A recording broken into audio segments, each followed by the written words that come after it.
So I'm a little late today, but I want to see if you guys can. I'll wait for you guys to tap in. I got to share the feed out. So I'm going to share the live stream out. Welcome to another episode of William versus the World.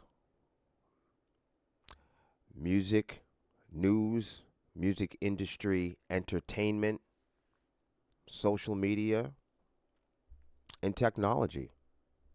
Good morning, Scott. I got to share the feed out real quick. And then I'm going to light this joint and get to the point.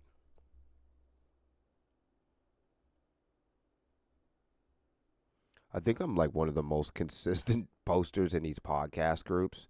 So they're like podcast and live stream groups, but I think I just annoy them because we have a live stream every day. It's like they make these groups, they create these groups, and then nobody is active in them, and then the most active people wind up, um, the most active people the most driven or active people in the world, tend to be scoffed at. Like we're spamming. It's like, no, come on, man. The entire point of the group was so people can share their podcast, and the only reason why you guys delete our podcast is because no one else is making them. Come on, man.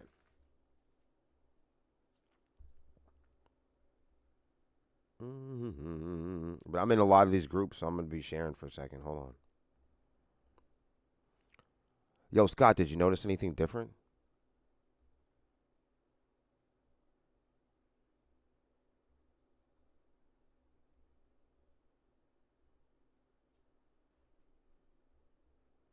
Did y'all notice anything different? Yo. So I told you guys that because of all the subscribers and all the people that have been sending stars and donating to the live streams, that we would be making upgrades.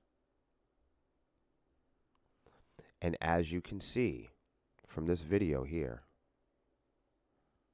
this is a different camera. This is a different look. This is a whole different look. First of all, notice that it's wide. See? Do you notice now? You can see all of me. That's one thing.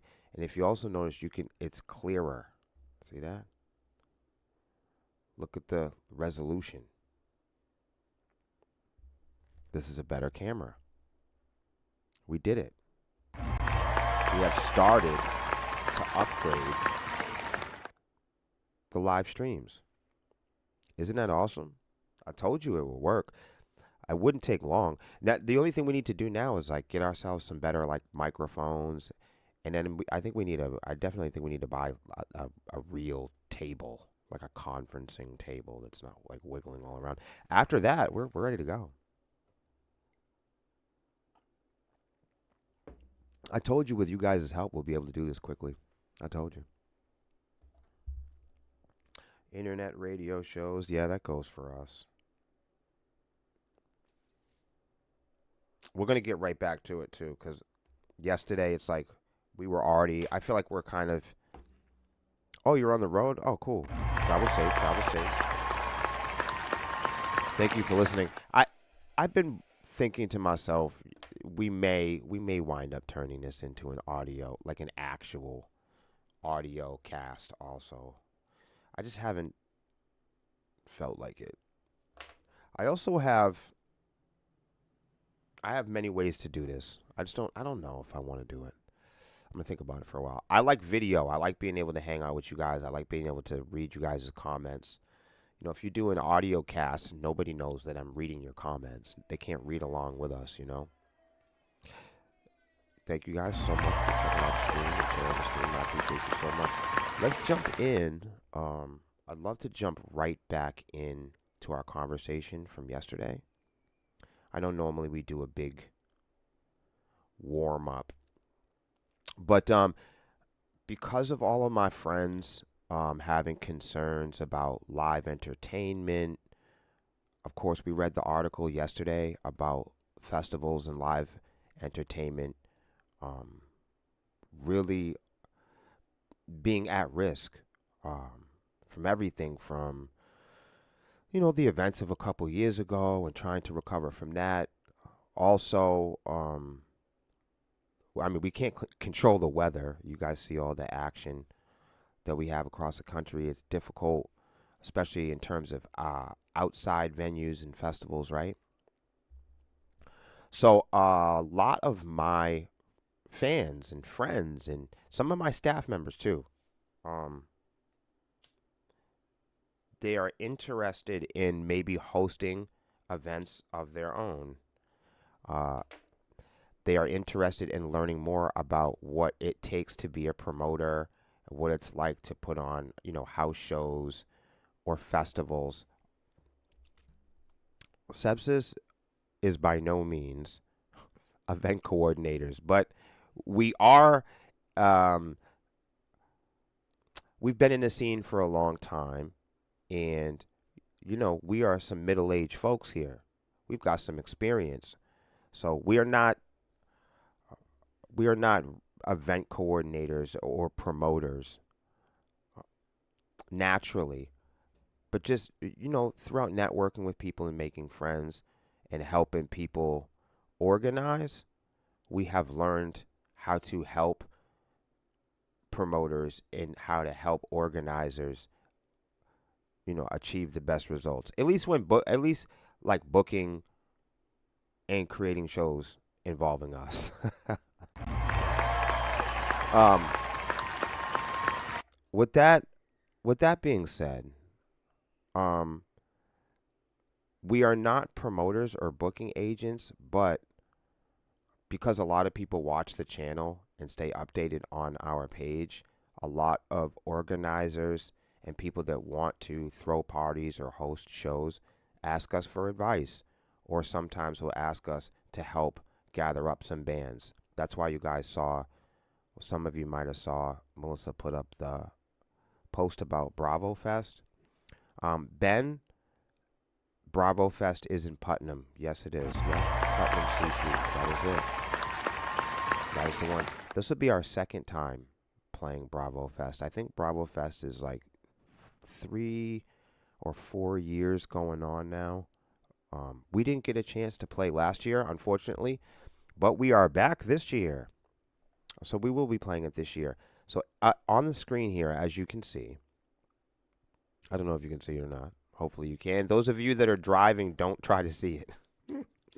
Yesterday we were reading some articles and we were going over some of the concerns in the climate, no pun intended, in live music festivals and booking. And a lot of bands and people have been challenged. And this has been a frustrating season for many people. I know we didn't have many shows even starting off this year. Normally, we be touring and moving around, but we're doing Rockfest this year, so we decided to go all in on Rockfest, and we decided to put most of our investments and energy into making that a really cool performance. So we didn't have just the resources to put out our second album and to get everything together and do touring and do Rockfest. We had to kind of say, all right, are we going to do some shows in a big festival, or are we going to do some tours? Or do we never want to release music ever again? In this case, small bands like ours, we have to really be self-aware on how we budget ourselves throughout the year. So we decided that we want to put out some singles, and despite not having a lot of money to do it, we still been doing it, and we decided that we are going to try to put a lot of our energy into our second album. So we released our first album ever 4 years ago, And now we are ready, I think, for another collection. So that's what we're doing now. And a lot of my friends, a lot of my colleagues and staff members have been talking a lot more about building and booking shows and being interested in that. So before I let them sink or swim, I wanted to share everybody share with everybody at home some different steps to organizing a concert, to organizing a show, to having a local event, instead of just using your imagination and being really excited and being passionate about helping live music. I give people instruction, but because they're my friends and they know me, you know how it is, guys. People just don't like to listen to their neighbors. So a lot of times I will give people advice, or people will come to me with music advice, and then I will give them advice, and it may not be the advice that they want to hear. Um, so then they ignore me or get mad at me. So a lot of times people will be looking for good news or reassurance, especially in terms of art and music. And if you're looking for honesty, sometimes there could be some discrepancies there. I'm an honest person, so I tend to put it out there boldly, and then suffer the consequences. So a lot of times when people ask me or express questions about getting involved with live entertainment or event hosting or becoming a promoter, I always remind people that I'm not a promoter, I'm not an expert, and I'm not an event host. Um, and when I do tell them my experience, usually they ignore it. So I have brought up 10 simple steps here that's not made from me. Um, this is made from the internet, your most trusted source of information uh, for mankind. Now, people don't listen to each other anymore, and people really don't listen to me. So I was hoping that some of my friends and some of my staff that wanted to get involved or thought they wanted to get involved in event coordinating, in hosting shows or building local shows, I absolutely tip my hat to you. I think your heart is in the right place. But now it's time to get your mind right. Yesterday, we talked a little bit and we talked about the step by step process of establishing goals and figuring out what you want to achieve with your event. Um, I told you guys the bad news right from the beginning, that you're going to have to create a budget, and it's going to have to be comprehensive and clear, prioritizing your goals for each show.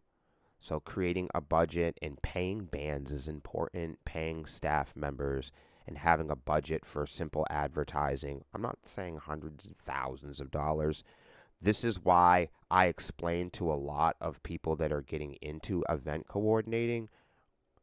I try to explain to them, why don't you do a VFW show first, or do a house show, or a backyard, or a barbecue before trying to put on a 3-day festival? This is why, guys, because you have to learn about the budget, okay? Number 3 was find the talent. We talked about good fits versus, awkward awkward people, leaving the venue and feeling uncomfortable. Try not to, book bluegrass with gangster rap and death metal, you know, in a room full of seniors. That'd be a good idea. And then number 4, picking a venue. I hear a lot of people say they like to get involved in outdoor shows. I hear this often. Once we get to festival season, you hear people saying, "Bless you." You hear people saying, I want to do a festival show. I want to do a camping trip. I want to do. So make sure that if you're going to do a camping trip, that the bands that you book don't mind stinking like bug spray. You don't want to get any divas in the woods. So picking your venue, remembering where you live. I mean, are you going to have a show in Texas outside, or are you going to have a show in Chicago or unpredictable New England, right? That's going to matter. Picking your venue is going to matter. For those of you that are just starting out, here comes my opinion that you'll ignore. I think you should do indoor shows at first, until you get a hang of it. I also think that it's not a terrible idea to do some free stuff first, or you know, some call it free. I might call it promotional. Maybe a promotional house show, or just seeing if you can get people in the backyard first is probably a good idea before you consider any of this shit.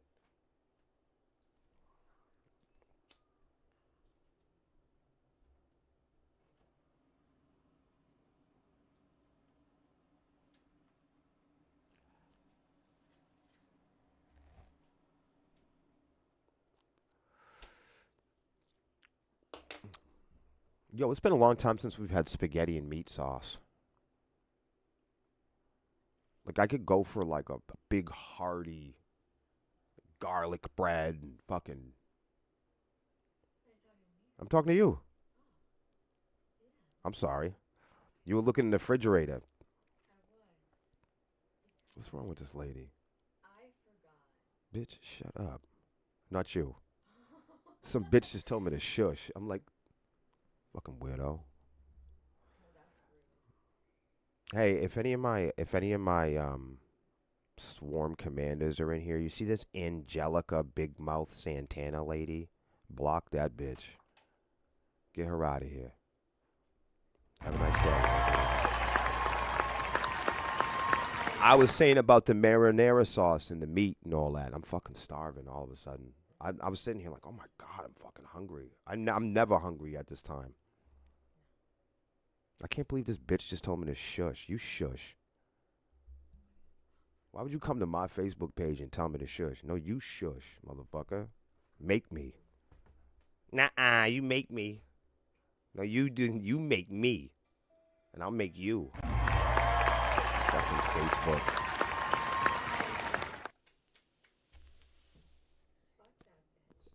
Fuck that bitch. There's always good content here on the Sepsis page. Fuck that bitch.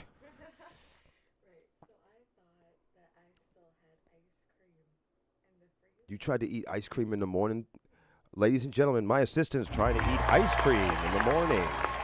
Good thing that she's in her 20s. Because I can't. I'm not eating ice cream like that no more this summer. I'm not doing it. You've had enough. Clearly. We should give you a microphone and have you, broadcast from different parts of the earth.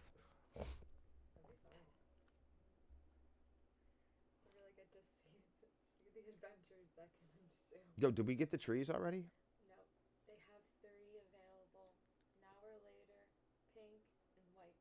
Well, we're not doing creme. We'll go with the other one, cause I'm not saying it was a disaster, but Scott, you should have seen this fucking weed they gave us yesterday. You needed like a sawzall to bust this shit up. Yeah, you had to pull out, like, bro, the sharpest. This shit was crazy. You know what I've noticed? My new camera here is making me look green. I don't like it. I don't like it. Can you guys see what I'm seeing? There is like a green hue to it. You might have to change the color in it. I'm not into this. In the OBS. Melissa might know how to do it. Do you guys notice this is fucking green? Like everything's more. Look, you can even see the lines in my hands and shit. The resolution is really good. I don't know if I don't know if I want to show everybody my lines. You know what I mean? You know what I mean? Maybe we might go back to the blurry one.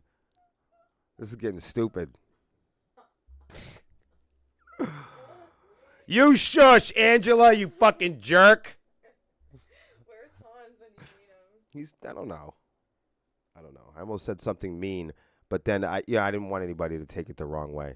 I say shit mean, for entertainment. I don't really mean it. Mm-hmm. Sorry, guys. I've paused the conversation to smoke weed if you want to know what's going on.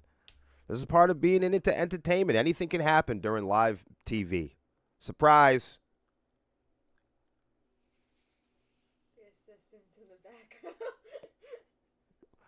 I got to order the fucking weed. What the This is serious shit. An hour later in pink. Yes, please. Okay. Yes, please. Scott says he's on the way to New York City to get some pizza. Oh my What? God. To get some pizza? From New York City? Like that? Scott, you're living the life, man. That's delicious. That's like what I want. I got a pizza the other day and hated my life. I was like, what is this? This is not even pizza. It wasn't even qualified. I mean, it was like a piece of toast with red shit on it. Nah, I want pizza from New York. Scott, grab us a slice. Yo, Grab him a slice. you know, I'm thinking here. Yo, Scott, you're not too far from Bravo Fest on September 28th. You should come up. Or, Scott, you should come up for Swarmy Fest. Go for both. He's not that far, you know. I think this year we should try our hardest to get Tyga and fucking Harry to Swarmy Fest. Yeah. We might even just do it ourselves. Like, why don't we just buy him a fucking ticket? Like, why not? Like, how much is a bus ticket from fucking wherever Harry's from? You know what I mean? I have to look it up. Living in NYC, weed spots around the corner, pizza joints around the block. Oh my goodness. That's why I love the city. Because you got like the butcher, you got the deli, you got everything right there. That's why I really love that. I really love that. You know what I don't like about New York? The price to live there. If you could live there. And then I've always been, hey Scott, I've always wondered, how do bands practice in New York? Like every band practice, you're dragging your fucking half stack up 20 flights of steps? No way. How do hard rock and heavy metal bands in like acoustic or like bands with amplifiers, how do they practice in New York City? I need to know how they do this. There's got to be like a logistical answer for this.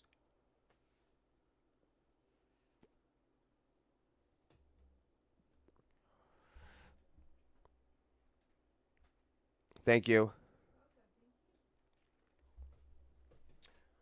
Here's one. This is where we stopped yesterday, everybody. The apply for permits and insurance. So this is the part where, you know, professionals and amateurs might want to pay attention. This is why I say, why don't you throw a house party first? This is why I say, why don't you try doing like a barbecue or something, you know? So let's read. Number 5. Depending on your venue, you may need to get permits, you know, for alcohol, for food, for music, and the event itself. You know, are you going to have a block party? You know what I'm saying? Is it outdoors? Is it indoors? Remember we talked about that earlier? Check with your venue and your local authorities to see what you need for your situation. It's also a good idea to get insurance for your event. You'll be covered for many common mishaps. You heard? Common. You'll be covered for many common mishaps, and your venue may require it. Here we go, guys. Finalize a date and time.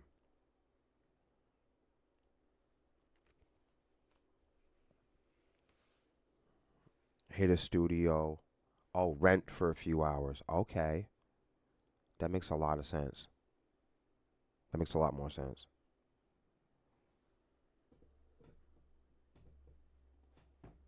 Totally. Yeah, so she was just coming, she was just in transit.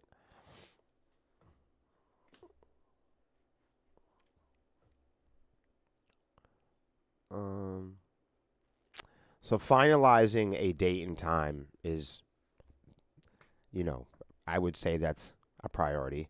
The optimal date and time for your event will depend on your audience and your event concept. Some themes and concepts work better in a nighttime setting, where you can use lighting and backdrops to set the mood and tone. Other concepts and venues, especially outdoor ones, will be logistically easier to manage during the day. Keep in mind that your audience has times that will work best for them as well. Take into account things like school, work, holiday, schedules to determine what day is best for your concert. Number 7, determine what equipment is needed. Speak with your musical talent and your venue to determine what equipment you will need for the performance and whether the venue can provide any of it. This could include stage, speakers, microphones, sound systems, lighting, and other audio and visual equipment. Check with your musical talent to determine what equipment they will be bringing themselves and what you will be responsible for. Think about the acoustics of your space and whether you'll need any amplification for the musical performance, as well, excuse me, as well as what type of seating arrangements make the most sense. If your venue is outdoors, make sure that you have a way to protect the equipment from the elements. As you speak with vendors, talent, in the venue to determine your equipment needs, make sure you ask how long they will need for setup and breakdown and whether they need access to power, loading dock, or any other special access. These details will be key to add to your plan to avoid costly mistakes. So for sepsis, we have a stage plot and a rider. So if you guys did not know about those things and um, you are a promoter or an event organizer or you're learning about these things, look into what an artist technical rider is. The word is technical rider. Go check out what that is, and you'll see that some bands even have visual stage plots. So if you book sepsis, you can ask from us our stage plot and our rider. In most cases, when we book professionally, we we use the rider and we use this documentation as a way to establish booking. You know, if there are certain tech specs on our rider that the venues don't have when we're touring, sometimes we'll skip out. You know, there are also like hospitality riders and different things, but that's later on in life. Y'all could get to that, look up that on your own time. Yep. 8 is creating a comfortable environment. Remember we talked about that budget earlier? Keep your talent comfortable and help them prepare by creating or outfitting a backstage area. This can be any semi private or private area in your venue, but it should have easy access to the stage as well as restroom facilities. You can create a comfortable experience backstage by providing water, soft drinks, snacks, and other small necessities for your musical talent. It's just funny because I was just talking about a rider. So, you guys, these are things that can be found in a hospitality rider. Remember, I just told you about that word? Ask them in advance whether they will need somewhere to change, warm up, or rest between performance periods. Your audience's comfort will depend on access to restroom facilities, refreshments, and appropriate seating. If your venue is outdoors, make sure there is enough shelter in the case of inclement weather or have backup plans for when a storm rolls in. Don't forget to make a plan for everyone's safety, too. You should have adequate security, medical assistance, and event assistance for the size of your audience and venue. Do you guys see what the shit you have? Do you see guys? I mean, I don't know if you guys have just the three the three more steps that we have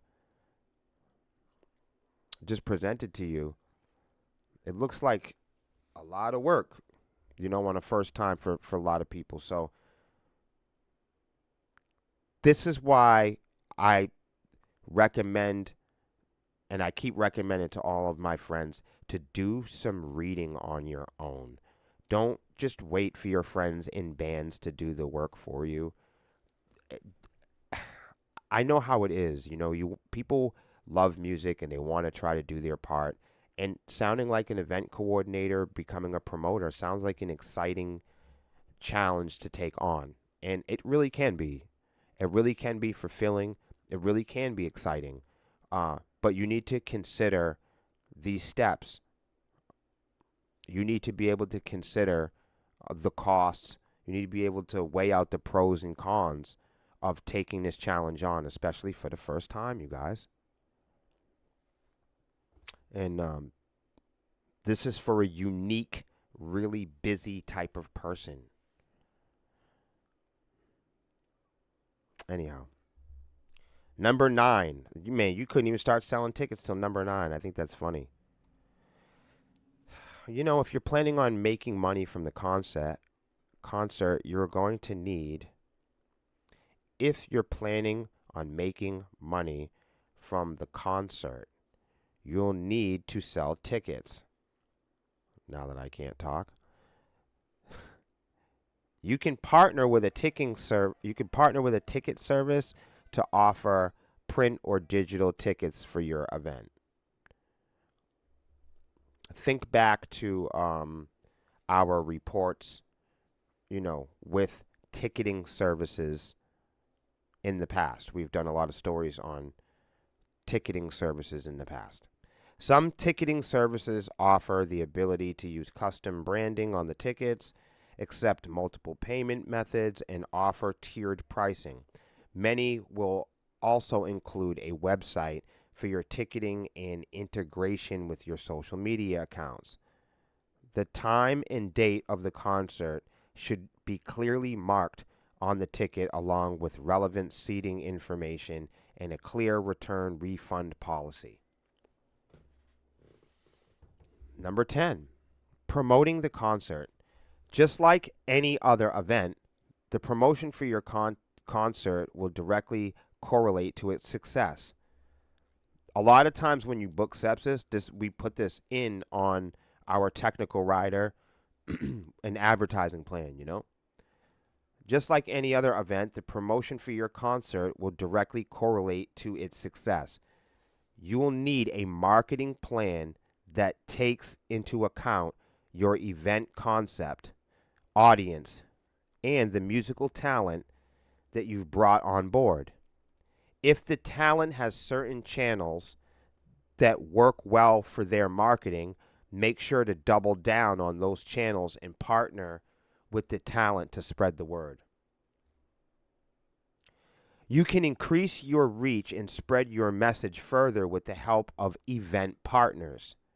Sponsors, merchandisers, concert promoters, ticket sellers, and the venue can all be helpful in marketing your event.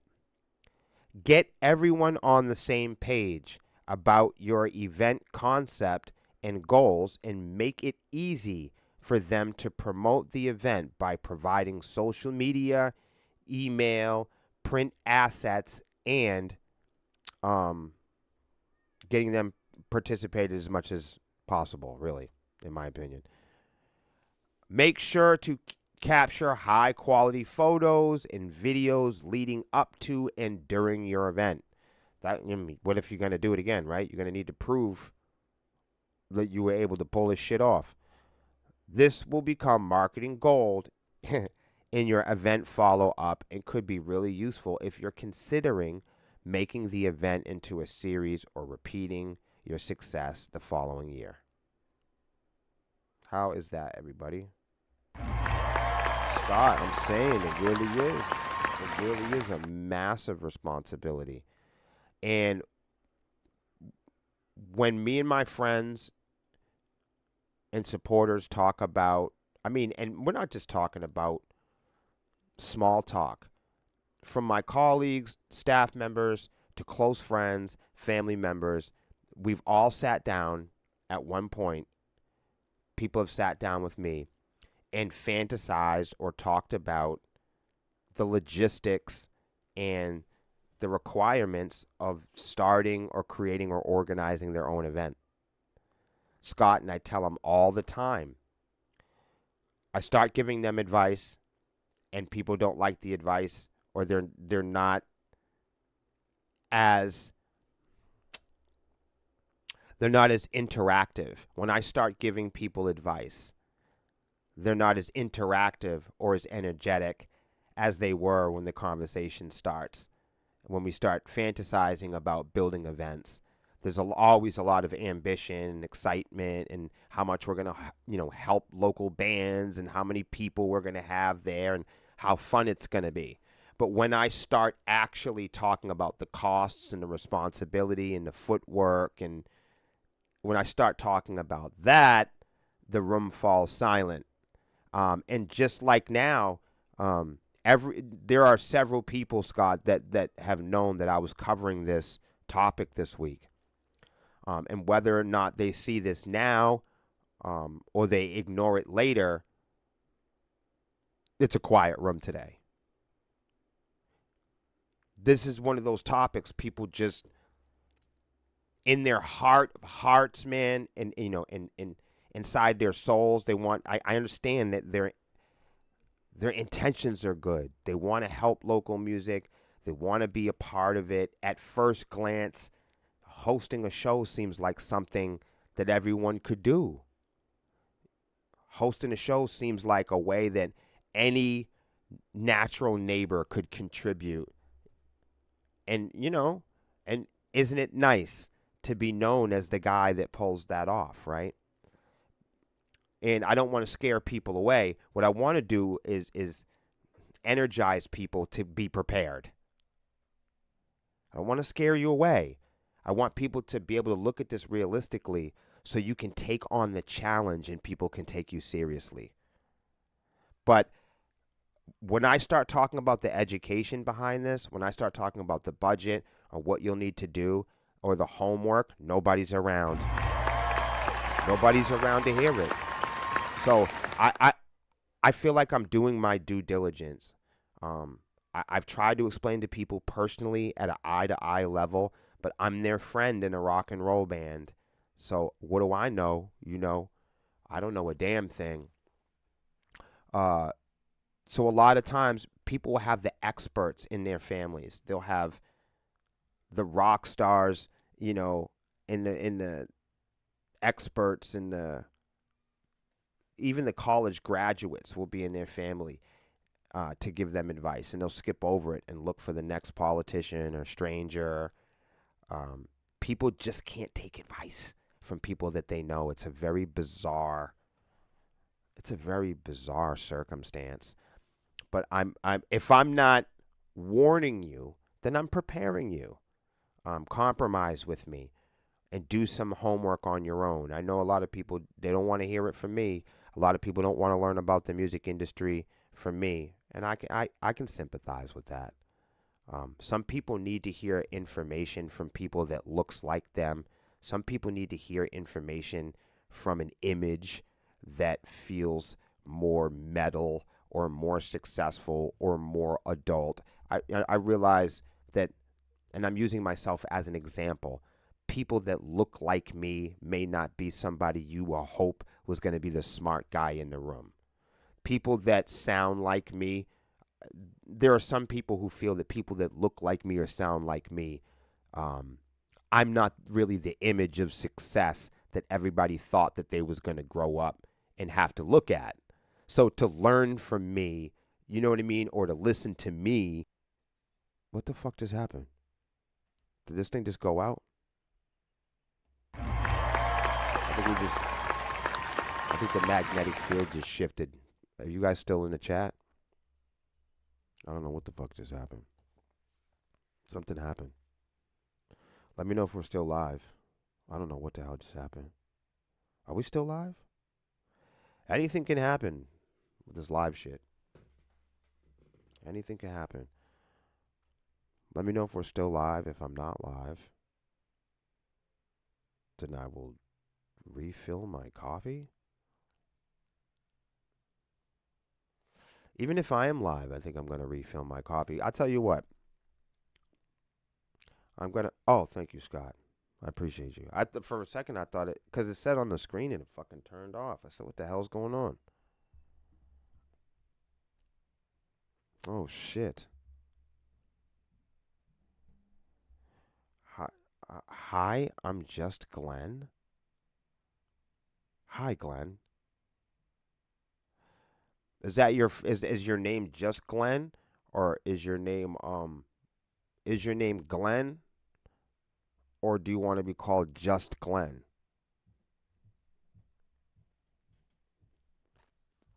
You gotta let me know about that, because I'm not sure. Oh shit, yeah, yeah, yeah. See, at least Brendan showed up because I know he's a real one, and we've been talking about like building shows and stuff like that. At least he's somebody I know will follow up on this and not completely ignore me. So, yo, Rinse, if you want to, it's pretty much stuff we already like we've already gone over this type of stuff before. But I do think it's good for my friends and for my colleagues and people that are actually serious about getting into event coordinating or building shows. Please watch yesterday and today's episodes. You don't have to watch the whole episode. Just go back and walk through these steps. I'm going to go over it one more time and then we're going to change the topic. So, guys, from the top, how to create a concert in 10 steps. The first, I think they're missing a step. Step number 0. You guys got to do some fucking homework, man. Get a pad of paper. Get out the internet. You guys are all on your screen all day playing around. When you're not making money or tending to your responsibility, everybody got their nose in the screen already. Stick your nose in some education. All right? This is all stupid if you guys just learn it from me. If you guys just learn it from this website, you guys are goofy. Don't do that. Listen to what I'm saying. Take what you can use. Leave out what you can't. Stick the rest in your back pocket. Something that you pick up from one of these articles. It's not a competition on how much, value all of this has. Just use what you can. Have some common sense. You're going to need to do a little bit of research on your own. Not everything is going to be delivered to you. Step number 1, establish goals. The important steps when discovering how to plan a concert is establish the goals. Why the fuck are you doing it? Are you doing it for attention? Are you trying to get money? Are you trying to get bands paid? Are you trying to help the homeless? And don't go shopping while you're hungry. Try to pick one goal or two, Don't try to get 10 goals and try to do a 10-day music event the first time. All right? The next thing is creating a budget. That's right. Breaking all your hearts out there. It's tempting to estimate how many attendees are going to come to your concert. Oh, we're going to have it over here, and this many people are going to be there. And oh, the fantasy.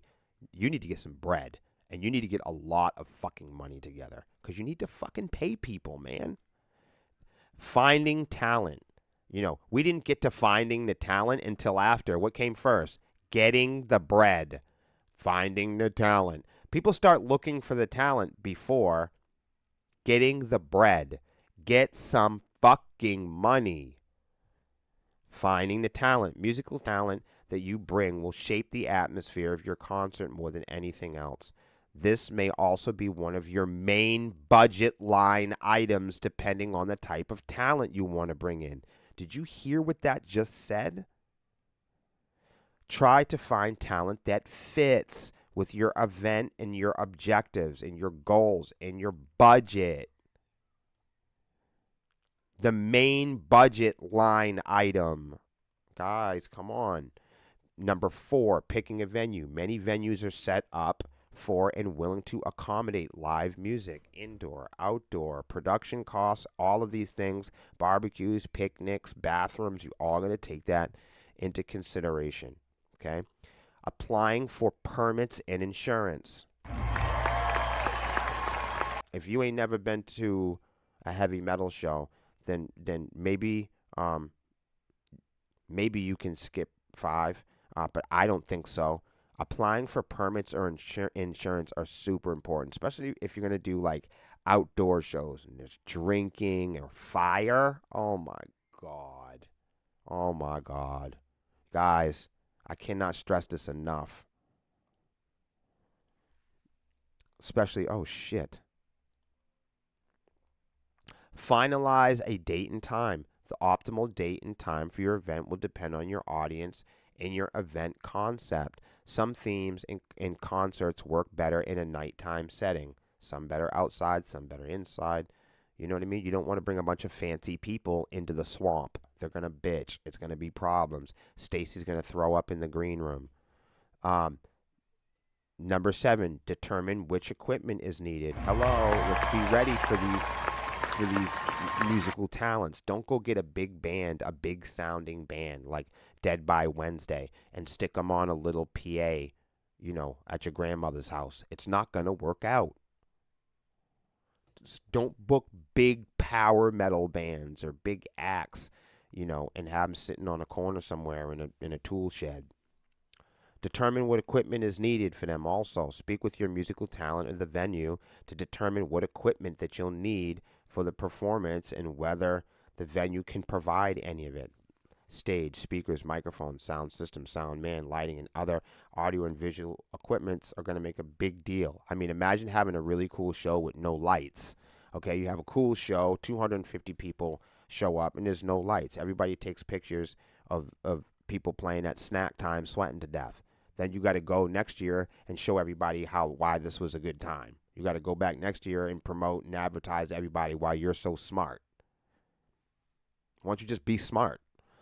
The thing about the acoustics of your space and whether you'll need any amplification for the music performance, we're talking heavy metal and rock and roll. I think most people here, so like seating types and stuff like that don't make a lot of sense for us. Number 8, creating a comfortable environment. You want people to be safe, man, especially in today's climate. Where everybody thinks it's okay to have a deadly weapon on them at all times, where everybody feels they're entitled to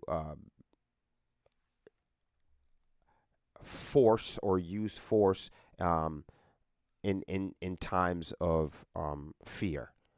I want to explain to you guys that the movies and social media kind of encourage us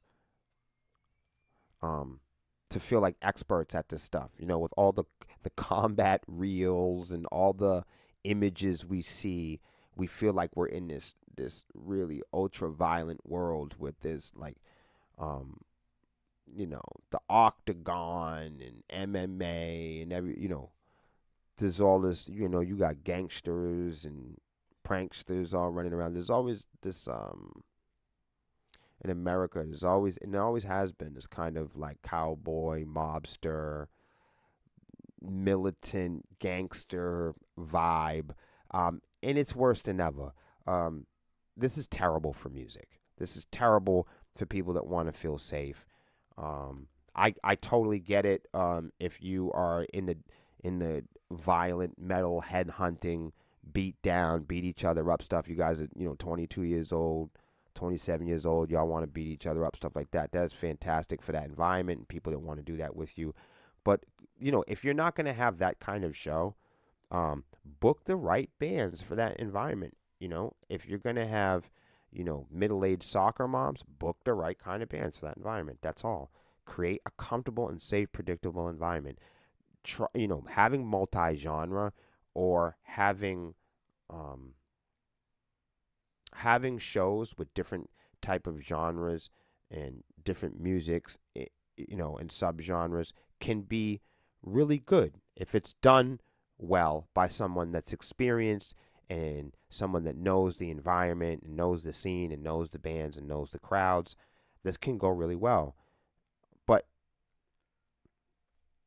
you're only one show from some terrible thing happening where it's your last show. So create a comfortable environment, not just for the bands, but for the people that are going to your shows. Keep your talent comfortable and help them by preparing and outfitting a backstage area. This can be any semi-private or private area in the venue, but it should always have easy access to the stage as well as the bathroom and stuff like that. You also want people to know where to park, where to move gear, staying out of the entryways, and stuff like that. Number 9, finally, for all of you people, selling tickets. You finally get to sell your tickets. If you're planning to make money from the concert, you're going to need to sell tickets. And as it says here, partnering with a ticketing service can help this work well for you. Connect to your social media, your Google. You'll be able to sign into your accounts this way. You use your PayPal, connect these things, and that way you'll be able to have comprehensive tools for ticketing.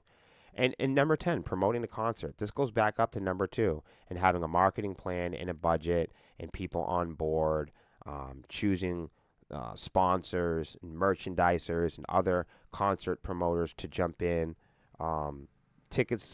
sellers, street teams, stuff like that. And then finally, make sure you're capturing videos and high quality photos leading up to the event. That doesn't even cost money. There you guys have it. That is the 10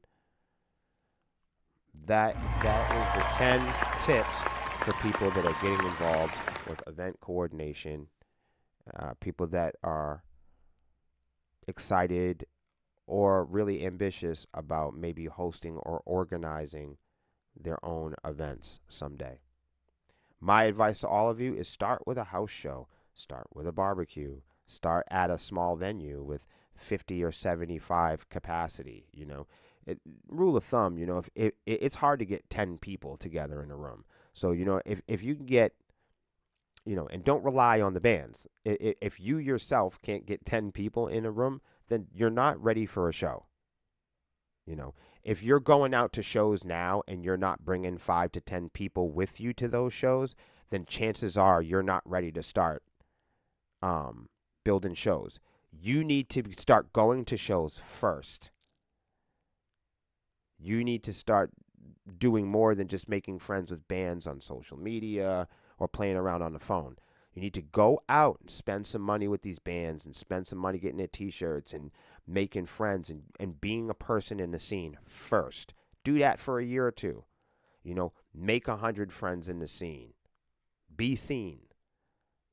It's hard to build the scene. It's hard to be seen in the unseen scene. So get seen first. To be a part of the scene is get in there, and get your hands dirty. Get off the phone. Get off the internet. Get out of your mind. Get out, and start looking at what really builds the scene. That's community. It's not just like knowing a celebrity band and then you book the celebrity band and everyone's gonna come. It doesn't work like that. If it was that easy, we'd all just be promoters and we'd all just open up bars and venues and we'd all just book celebrities and they'd show up and we'd pack the room, right? There's a reason why this doesn't happen. So my recommendation is to skip all the bullshit. Skip all those 10 steps. Skip what I was talking about earlier. Get off your ass and go meet musicians. Get off your ass and go to the venues. Go to the bars. Buy tickets. Go to festivals. Get off your fucking ass and meet people. Make friends. Go see how to build stages. Ask questions. Get involved. Get off your butt and spend some money. Get off your ass. Get off of social media and start looking up, tips and tricks and learning about logistics and learning about accounting and opening a business or getting incorporated. Get off your ass and take 20 minutes a day to watch YouTubes or read or join newsletters about live entertainment, and stay involved and stay updated with live entertainment. One, you're doing it here by tuning in here, but not just to me, not just to my little opinions and my stories. Get out there and get off your ass on your own without me telling you, and start absorbing some of this knowledge and start taking notes and doing your own homework. That is the best way to get involved. The best way, the clearest path to anybody as a promoter that is trying to build shows needs to think community first. And then you need to get off your ass and start going to shows yourself.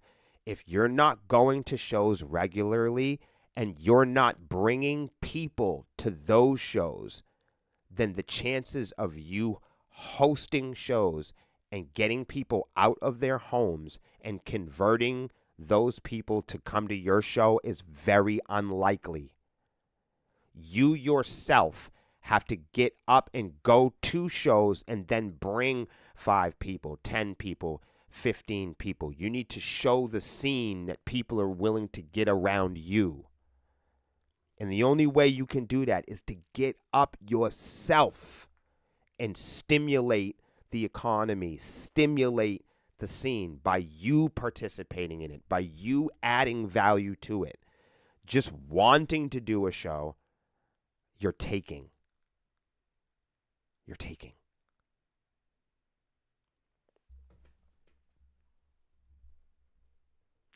I love playing in the backyard. Here we go. We are already talking that stuff. Thank you, Scott. I love playing in backyard back in the day. It's more intimate. I got to see people up close. Scott is saying something huge right now.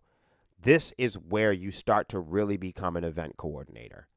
When you start throwing birthday parties, when you start, I'm telling you, karaoke party, when you start doing stuff like that, when you start having friends over and you got a local band come through and you prove that you could do that for a while, those are the most quality settings that kick off entire scenes.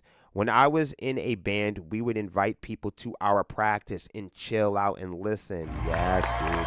So when the day after the show, so when the day of the show, they would shoot through and even bring their friends with them. That is fucking it. Scott, you know what this is about. You already get it, man. That's why I'm so glad you're here every day, dude, for this shit, because you really do get it.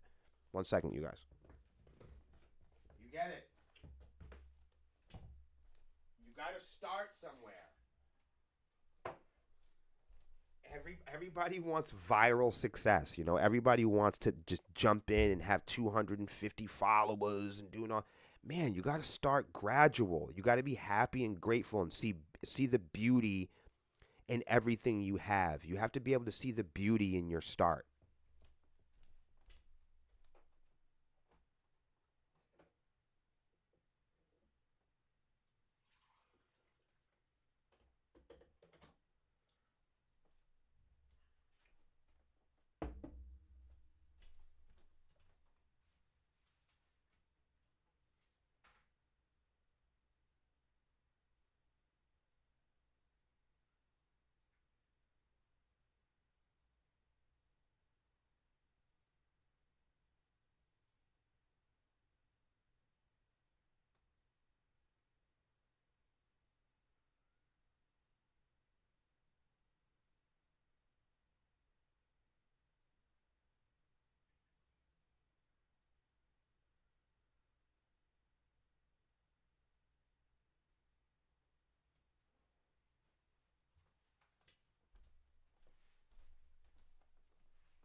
Thank y'all for y'all patience.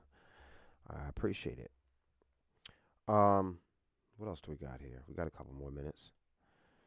10 ways to not be an asshole at concerts. All right.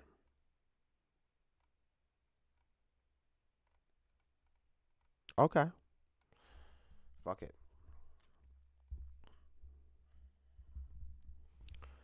All right. This is what Loudwire says. Let's see if this rocks. Let's see what they talking about. So I guess Loudwire compiled a list of 10 behaviors you shouldn't engage in when going to a show. Just to show basic concert etiquette and not take away from anyone else's experience. It may not be your first time seeing a particular artist live, but it is someone else's, and music is supposed to bring us together, not drive us apart. I usually can't stand anything that Loudwire says, but that was very smart. And I agree with them on that. So number one, they're saying don't hold up your phone. Let's check this out. They're saying don't hold your phone up the entire show. We get it. It's the age of social media, and you want to show off that you saw your favorite band. Or you just want to have some photos and videos as a way to remember the event. That's fine. But try not to hold your device up in a way that blocks others' view, and don't hold it up the entire time. If you want to watch an entire recording of a concert, you can do so on YouTube and for free. And if you do use your phone, make sure your flash is off.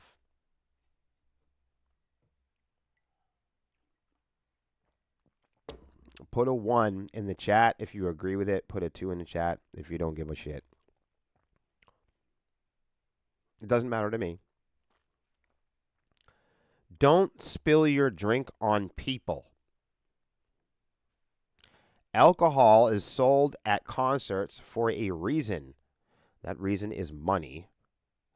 Plenty of people enjoy having some drinks while listening to their favorite songs, and that's completely understandable. But getting drunk to the point where you're spilling your drink on other people just isn't fair. They aren't there for whiskey showers, and no one wants to drive home feeling drenched and sticky. Put a 1 in the chat if you agree with that. Put a 2 in the chat if you don't really care. Don't shout through the entire show.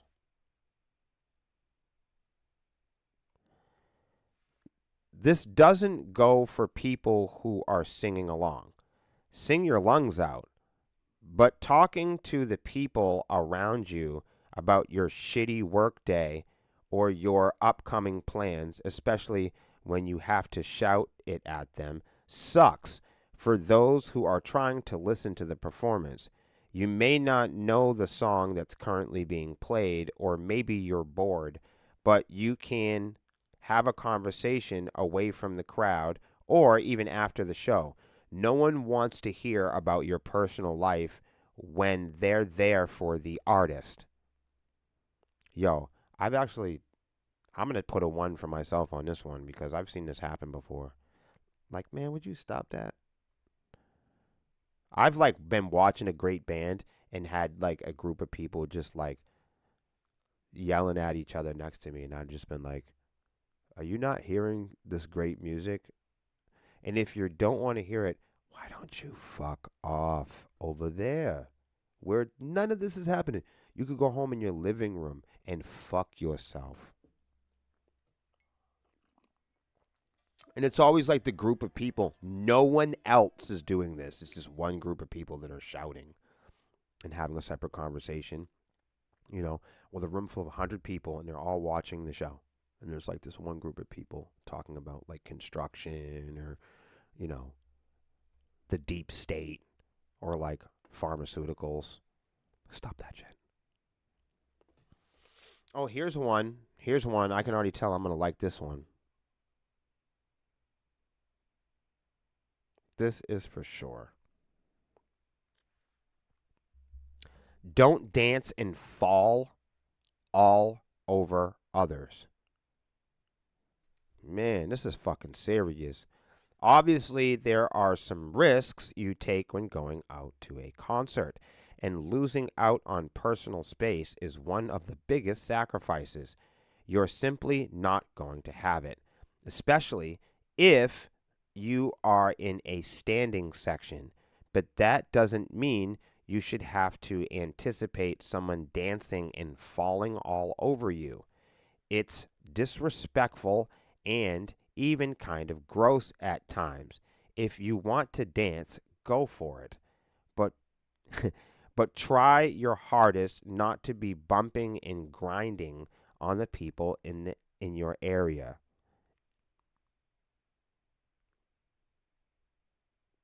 Yeah.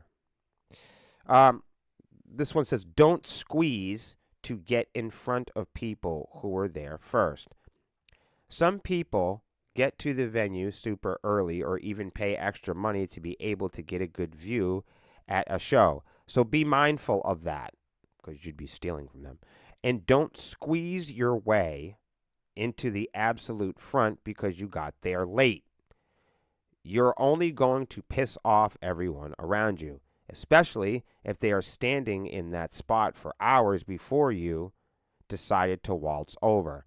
Even more so if you are really tall and will now be blocking their view entirely.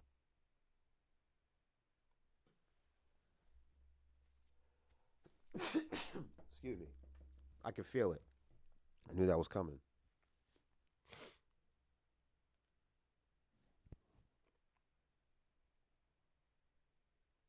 Yo, usually if I start sneezing, I might sneeze 28, 30 times.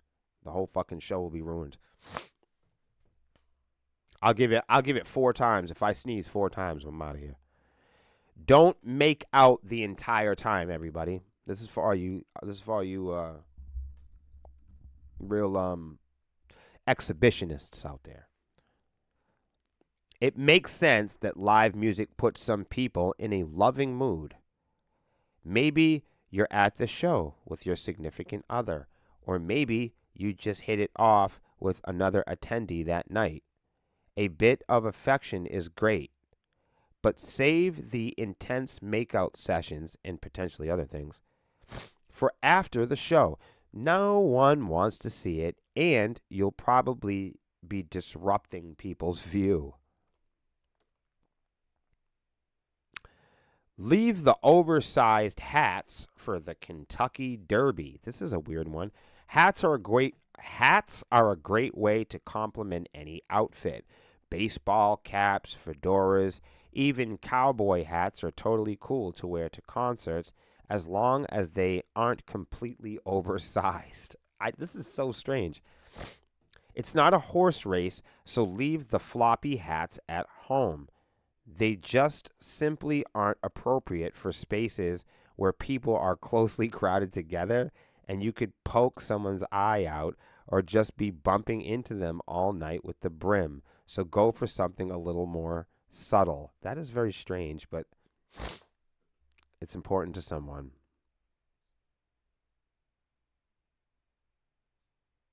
What the fuck? Don't start a fight. This is a good one. This is a good one here. The only type of simulated aggression that should occur at any concert is moshing. Aside from that, save the muscle flexing for the frat house. Don't start a fight. If someone is being a jerk, grab a security guard and let them handle the situation. No one around you paid to possibly get hurt, and that can easily happen if even just 2 people decide to brawl in a crowded spot. That's true. We were at a show recently where there was like these enormous dudes just like rolling around in a. It was a preventative brawl, I'll say.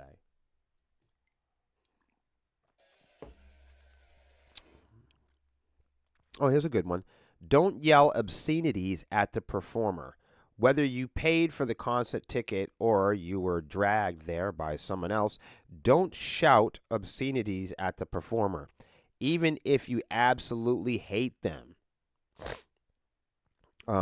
They're up on stage in a vulnerable position trying to entertain a crowd. They don't need someone yelling at them that could distract them or throw off their performance. Oh, man, this is not cool. Wow. Don't throw things on the stage. This is not okay. Um, this is the one that people really seem to need to hear the most. As summer. What the fuck was this?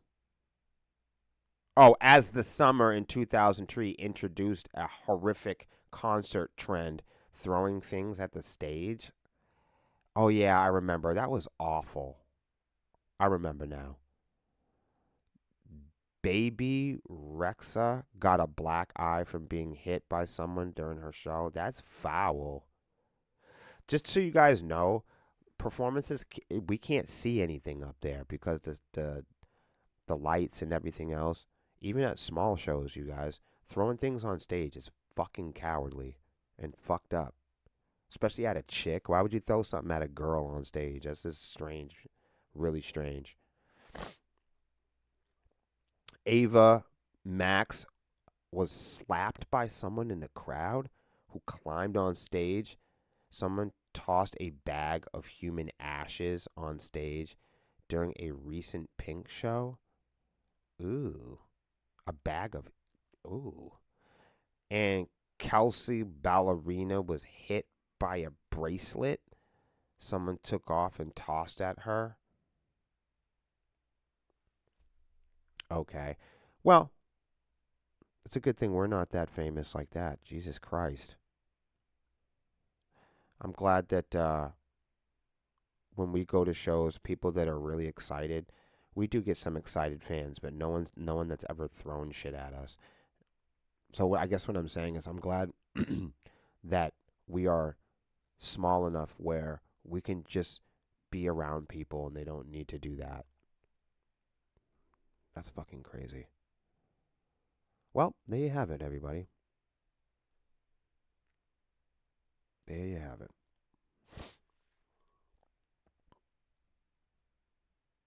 Mm. Yeah, Brandon, you were there for that. That was like well done though. They did that really well. That was really well. I was like, "Oh wow, this looks like it's going to be very violent." And then it wasn't. I was like, "Hey, they did a good job." Everybody's no one's skeleton is smeared all over the parking lot. I never got that. If you pay to be well, right. Why are you even there? That's true. Right, like I'm kind of glad that I'm not like I'm glad that sepsis is not misunderstood ever as a violent or aggressive band. Like we have some high energy parts, but we're definitely not like violent or anything like that. It people dance at our shows. They don't mosh. Yo, can I play a song? Yeah, I can play a song at the show. We playing Saturday. Here's a song for you.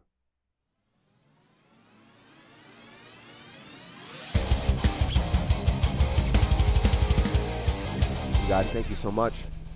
I'll be back tomorrow for some more music industry news, technology, and social media updates. There's a lot going on. I hope today and yesterday, if you are aspiring to be a promoter or you want to do house shows or you're just getting into event coordinating, I strongly recommend you watching the first part of today's stream.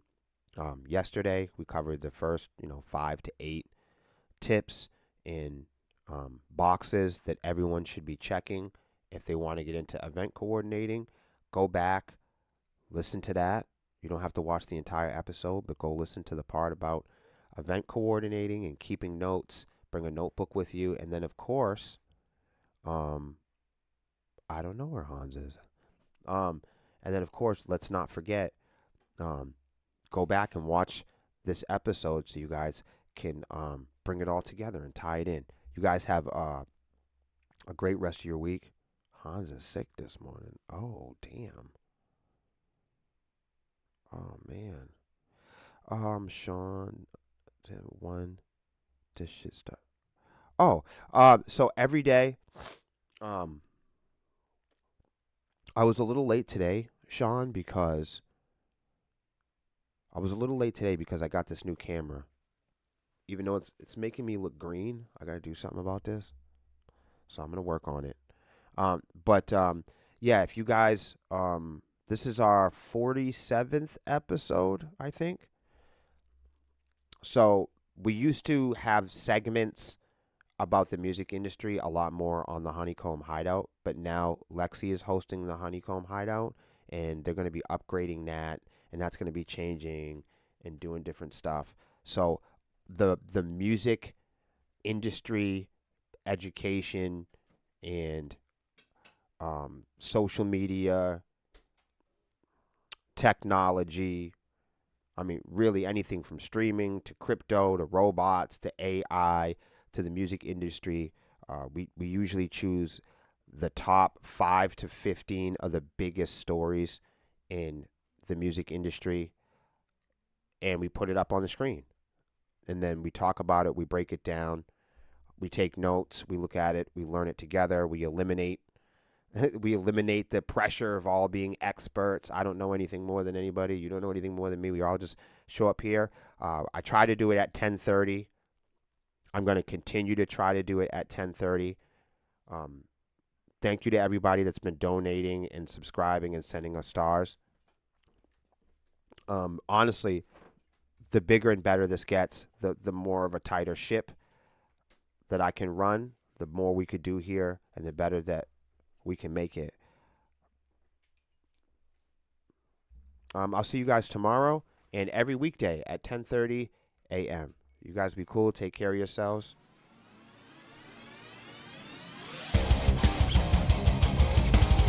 10:30 a.m.